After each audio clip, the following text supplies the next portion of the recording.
Caribbean Newsline is brought to you by the Barbados Tourism Marketing Inc.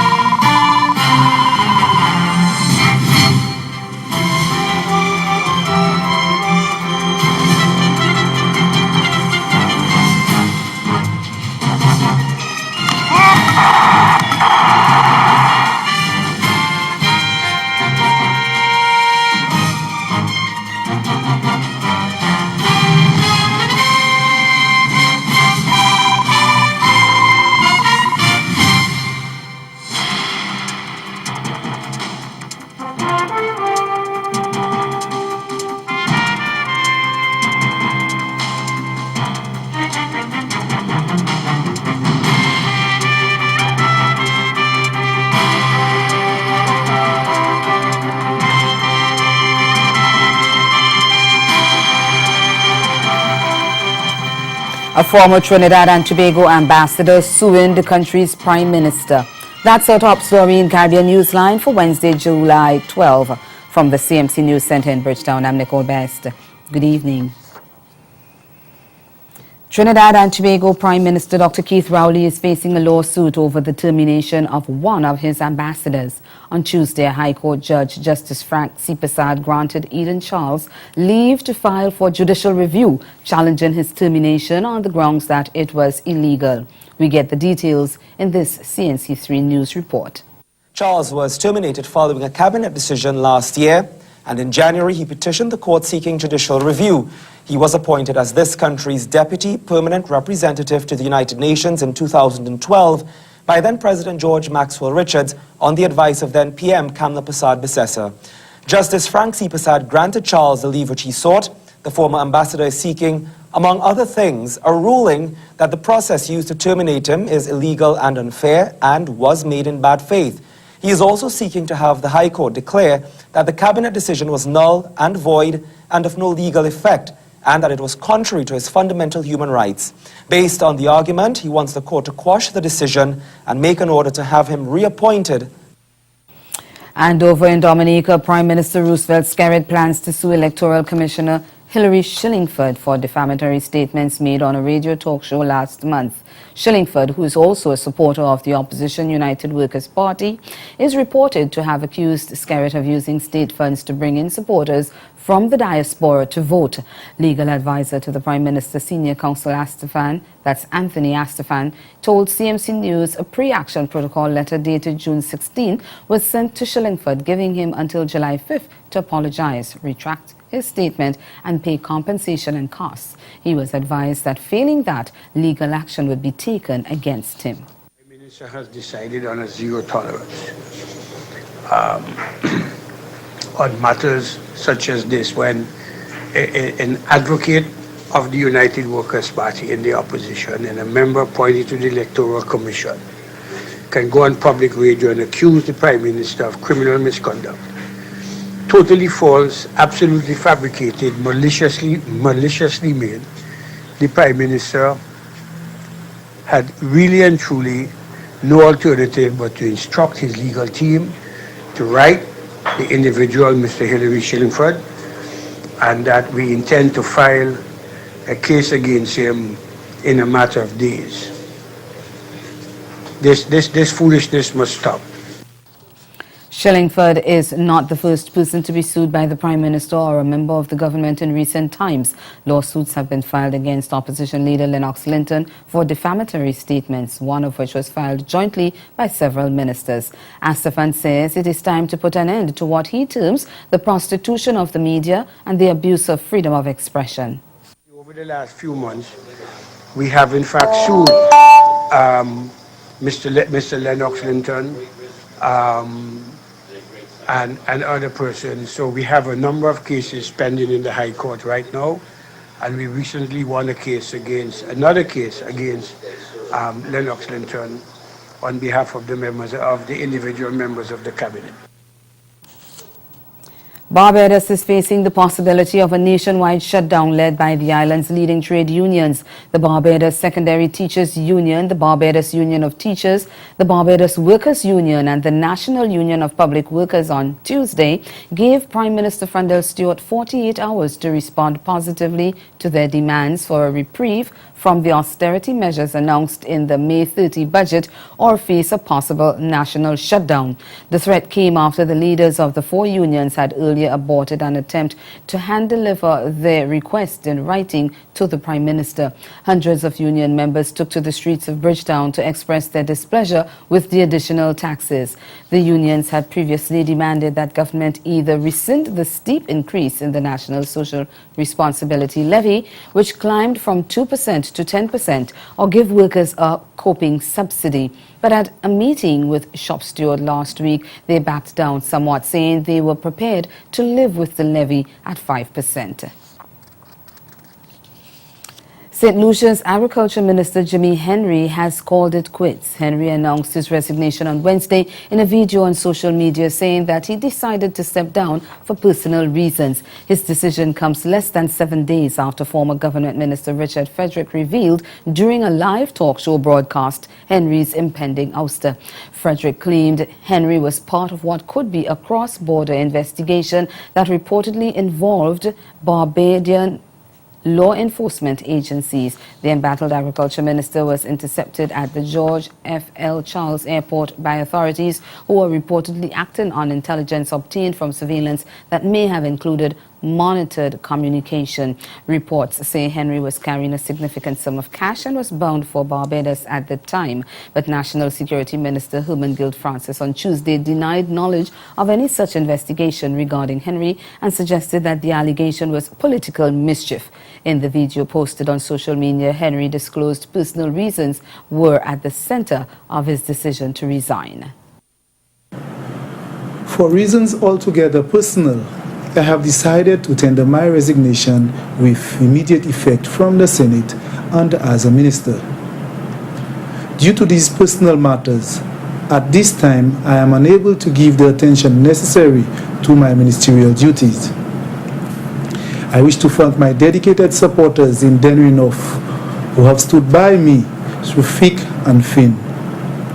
I will continue to maintain a keen interest in the development of my community, and I assure all of you of my confidence in the advancement of our community under the current administration. To my cabinet colleagues, I say thank you for your guidance and support received over the past year. Coming up in Caribbean Newsline, a commission of inquiry sworn in to look into an alleged assassination plot against Guyana's president. That story and more after the break.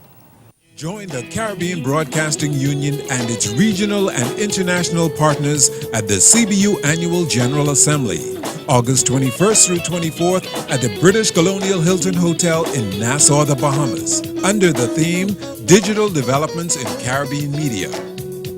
Prime Minister of the Commonwealth of the Bahamas, Dr. the Honorable Hubert Alexander Minnis, will welcome delegates during the opening ceremony.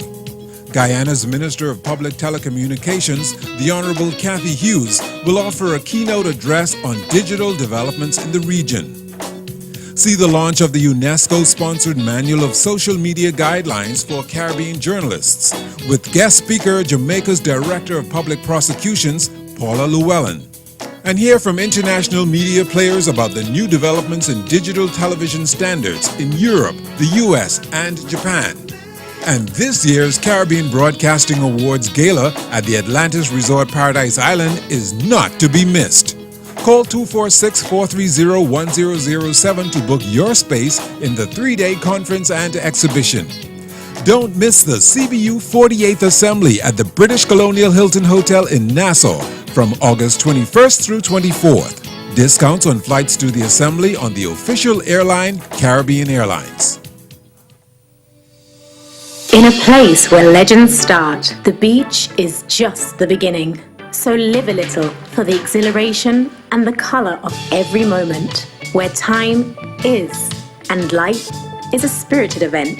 Immerse yourself in the culture, the music, the people, the island.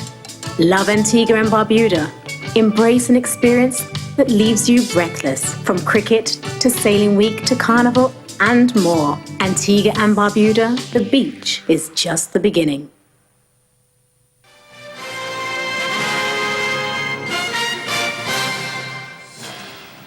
An alleged assassination plot against Guyana's President David Granger is now the subject of a commission of inquiry. On Tuesday, retired Assistant Commissioner of Police Paul Slow was sworn in as the lead commissioner before Chief Magistrate Anne McLennan. The commission will review all actions taken by the Guyana Police Force and examine whether there was evidence of failure, neglect or omission to thoroughly or properly investigate the intention or plan to assassinate President Granger and determine whether such failure or omission was intentional. We get more in this report from Leroy Adolphus of Capital News.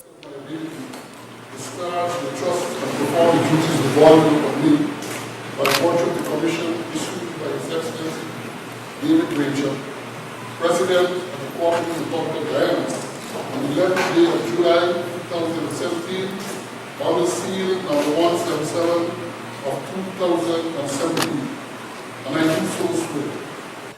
Retired Assistant Police Commissioner Paul Slow being sworn in on Tuesday morning by Chief Magistrate Anne McLennan. Speaking to the press after the brief ceremony, Slow said that he would get on to work immediately. He noted that mobilizing his team will be his first priority. I'm not sure. I have to go through the process of reviewing what has been done. You have the terms of reference, and I will go through, see what has been done so far, and make a determination as to where I go from here. You know, the truth will be revealed, what really transpired. That's one. How was the entire process handled, and all incidental matters therefrom. Among other things, the Commission will inquire into persons, places, time, circumstances and events by and through which allegations and reports came to be made of an intention and plan to assassinate the President. The Commission will also report the findings and recommendations to President Granger. However, Slow said he does not know the amount of witnesses that will appear in front of the Commission at the moment. I have not put it together yet. I haven't spoken to them, so until I have spoken to those persons and they have agreed to be part of the team, I don't think it will be fair to me to name. But I'd be assured that within a short space of time, maybe as early as tomorrow, you'll get an idea as to who those persons are. I'm thinking right now in terms of support of 4 or 5 persons to assist in helping with the process. A Diamond taxi driver, who's expected to be a key witness during the inquiry, told the local press that he was approached to carry out the act on the president and said that he was offered a $7 million bounty to shoot President Granger during one of his outreaches. The $7 million was said to be offered by a prominent businessman. Still in Guyana, the number of inmates who escaped during the fire at the country's main jail over the weekend has risen to 8. There were 1,018 prisoners registered at the prison on Sunday before the incident. 980 inmates were at the prison at the time of the fire, while the other 38 low-risk prisoners were out of the prison on labor duties. Those 38 have all been accounted for, but in total, authorities have only been able to locate 1,010 prisoners. We get more in this HGP Nightly News report. Authorities are now saying they are unable to account for 8 prisoners. That's their way of saying that at least 8 persons could be on the run. President Granger paid a visit to the remnants of the Camp Street jail on Tuesday and declared that another similar facility will not be built there in the future. This is what was adequate maybe 120 years ago, but certainly is not adequate now. We definitely have to go back to the drawing board to determine what type of facility we need. And I wouldn't like to prejudge the issue. I will discuss with Minister of Public Security and the Cabinet.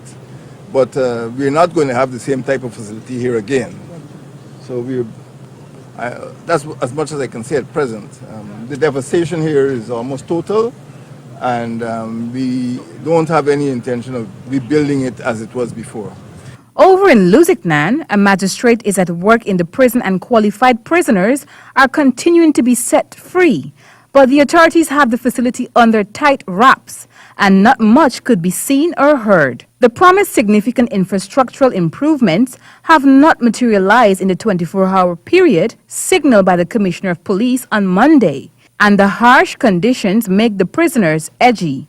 Shots were fired Tuesday afternoon to keep unruly prisoners in check. Some of the family members related the situation they are faced with. Thing going slow, like everything going on a total back, you know.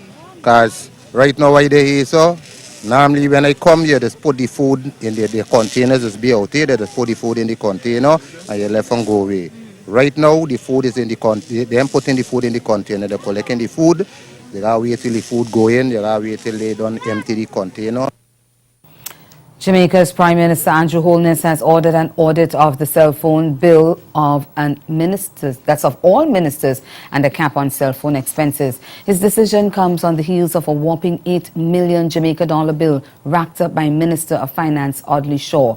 He said the situation was unacceptable. We get the details in this report from Andrea Chisholm of TVJ News.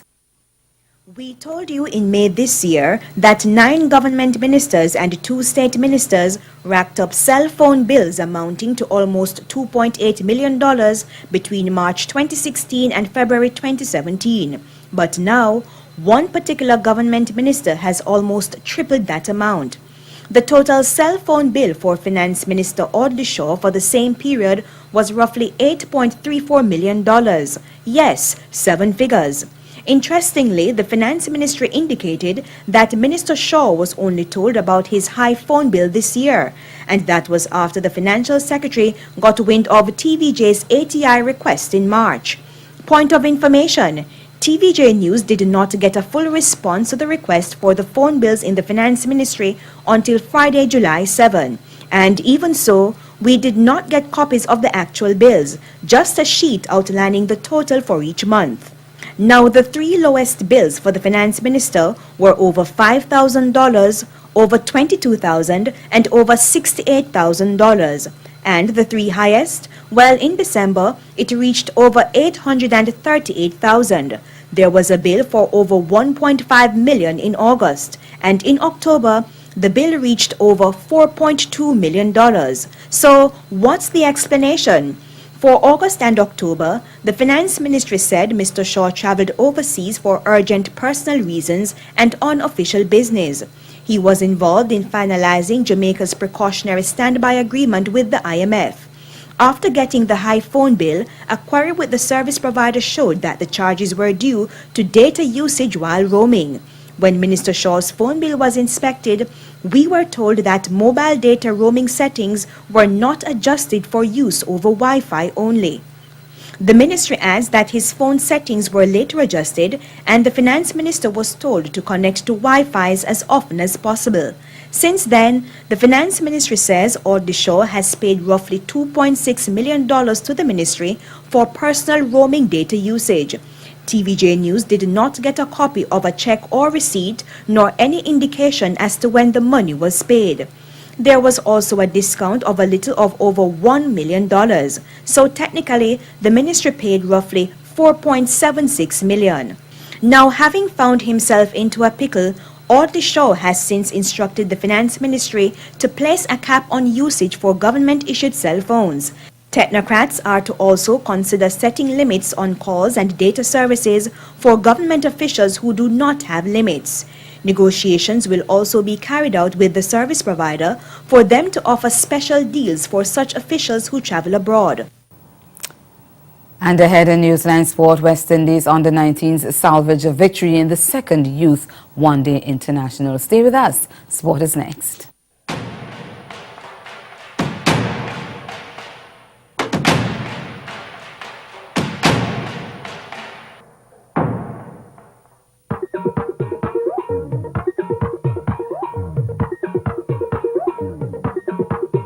Ready.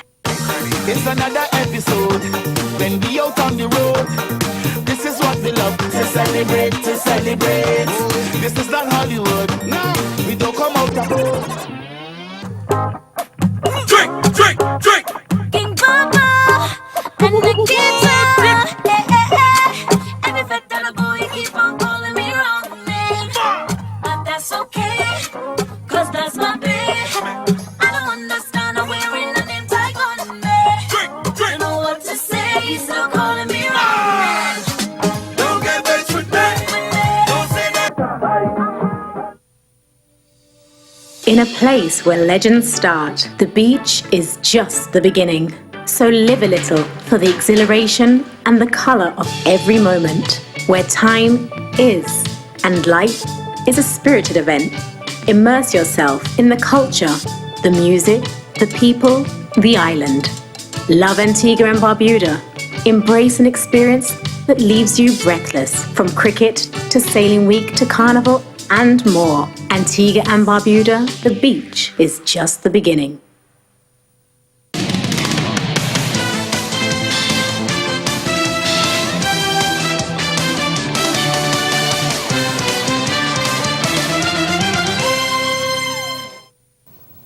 West Indies under-19s overcame a late innings slump before pulling off a 2-wicket win over South Africa under-19s in the second youth one-day international on Wednesday. Set a modest 208 for victory, the young Windies were coasting along at 165 for 3 in the 39th over, but suffered a collapse when 5 wickets tumbled for 35 runs in the space of 31 balls. Tottering on 200 for 8 in the 44th over, the Caribbean side was rescued by the lion-hearted Jevour Royal, who ended unbeaten on 31 of 17 deliveries to take the team over the line. Bhaskar Yadaram had earlier top scored with 81 of 116 balls, while Captain Emmanuel Stewart chipped in with 45 of 69 balls. 16-year-old fast bowler Gerald Cortez led the attack with 2 for 55. The South African had been limited to 207 for 8 of their 50 overs after opting to bat first at City Oval with wicketkeeper Wandile Makwetu top scoring with 53 and openers Matthew Breese 37 and Jivan Pillay 36 playing supporting roles. Left-arm spinner Joshua Bishop claimed 2 for 30 from his 10 overs, while Royal, also a left-arm spinner, laid the groundwork for his eventual all-round display with 2 for 34. West Indies head coach Stuart Law wants to see opener Evan Lewis transfer his T20 form and aggressive approach into the one-day format. After watching his scintillating 100 against India on Sunday, Lewis struggled badly in the recent 5-match one-day series against India, mustering a mere 67 runs from 4 innings at an average of 16. But he put his poor run-off form behind him in the one-off T20 International at Sabina Park in Jamaica, blasting an unbeaten 125 of 62 deliveries to fire the Windies to a sensational 9-wicket win. Law said the power hitting was amazing and Lewis picked his targets and played all the right shots with controlled aggression. Law said that's what he wants to see Lewis do in the 50-over format. Lewis struck a maiden 100 in only his second T20 International last year, August, also against the Indians, before lashing 91 in April against the touring Pakistanis. His performance on Sunday put him in elite company as one of only 3 batsmen with 2 international T20 hundreds, along with Chris Gayle and New Zealander Brendan McCullum. Switching sports now, Jamaica's under-21 Sunshine Girls suffered a 2-goal defeat to host Botswana in the Netball Youth World Cup on Tuesday. The number 3 ranked Sunshine Girls were stunned 46-48 in front of a sold-out crowd at the University of Botswana. We get more from TVJ Sports' Jermaine Brown. It was the Jamaicans who controlled the majority of the game as they led 14-10 at the end of the first quarter. And the Janet Guy coached team pushed their lead to 5 points at the halfway stage, 25-20. However, Botswana battled back into the game in the third quarter, outscoring the Jamaicans 14-9 to level the match at 34 all and set up a battle to the end in the fourth. Jamaica looked on course to winning the contest before Botswana drew level at 44 all with just 3 minutes remaining. And after the hosts took the lead at 47-46 in the last 30 seconds, a turnover from centre court led to the Sunshine Girls eventually losing the match. This as Botswana netted once more to outscore Jamaica 14-12 in the quarter to pull off an historic win.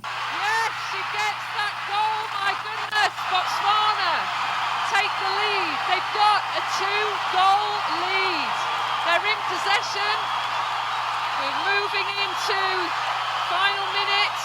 Oh, they've done it. That's time. What a goal. What an opportunity for the home team. Everybody goes wild. We just can't quite believe it. It's the first loss of the campaign for the Young Sunshine Girls, who had back-to-back victories against the Cook Islands and Malaysia. Jamaica are now third in Pool C on 6 points, 3 behind second-placed Botswana and leaders Uganda. They will now have to beat Uganda in their final contest to advance to the quarter-final. To football now, second half goals from Romario Williams and Darren Mattox propelled Jamaica's Reggae Boys to a comfortable 2-0 victory over fellow Caribbean side Curacao to make a winning start to their CONCACAF Gold Cup campaign on Sunday night. Playing at the Qualcomm Stadium in San Diego, California, the 2015 Gold Cup finalists overcame a goalless first half to find the target in the 58th minute through Williams and in the 73rd courtesy Mattox. Daniel Blake reports. Were dethroned as Caribbean Cup champions by Curacao just 14 days ago before their opening group game in the Gold Cup on Sunday. So Theodore Whitmore's men were hoping to exact some revenge. There was a moment of silence at the start of the game for the late GFF president, Captain Horace Burrell. But the hush endured throughout the goalless first half as both sides failed to excite the crowd. However, Romario Williams, who was a late addition to the starting 11, netted a screamer in the 58th minute to leave the Jamaicans in a dancing mood. Darren Mattox, who was dropped from the starting 11 in favor of Williams after being late for a pre-game team meeting, came on as a substitute and fired home a rocket in the 73rd to give the boys a 2-goal advantage. Curacao almost cut the deficit in half minutes later, but Captain Andre Blake managed to keep the effort out. Despite their flat performance, Jamaicans got the 3 points they wanted and gained some redemption for their Caribbean Cup final defeat. The boys will now turn their attention to Thursday, where they face group leaders Mexico, who had a 3-1 win over El Salvador. And Trinidad and Tobago's men's national football team will engage Ecuador in an international friendly as they prepare for a return to World Cup qualifying. Dennis Lawrence's men will get a stern warm-up test when they travel on July 26 to face the Ecuadorians on home soil. Meanwhile, negotiations are ongoing with another South American team for another friendly in mid-August as the Warriors try to stay sharp in their campaign. The Soca Warriors are currently at the bottom of the 6-team hexagonal table, but wins in their next 2 encounters could see them quickly vaulting up the standings and into at least 4th spot, which guarantees a playoff with an Asian qualifier. And that's the sport. Stay with us. We'll be right back. Caribbean Newsline is brought to you by the Barbados Tourism Marketing Inc. Grow your business or promote your event through the services offered by the Caribbean Media Corporation and CaribVision. Our distribution provides a platform on cable, terrestrial television, and websites. We cover carnivals and events from across the region. We can bring your event live and alive to the world. For music makers, program producers, businesses, we can expand your reach to in excess of 2 million households daily. Our other services include news updates to enhance your media products, studio space for program and development. We can facilitate the launch of new products and services and training. Contact us and we will help you unleash your creative ability, develop products and services, and provide the medium to watch them grow. Contact Loretta Skeet at cmccaribbean.com or call her 1-246-467-1044 or 1-246-253-3889. Call and book your carnival or event today. It's time to explore, to feel, to love. St. Kitts, everything you've ever dreamed of, and more than you could have ever imagined. It's time to follow your heart. St. Kitts.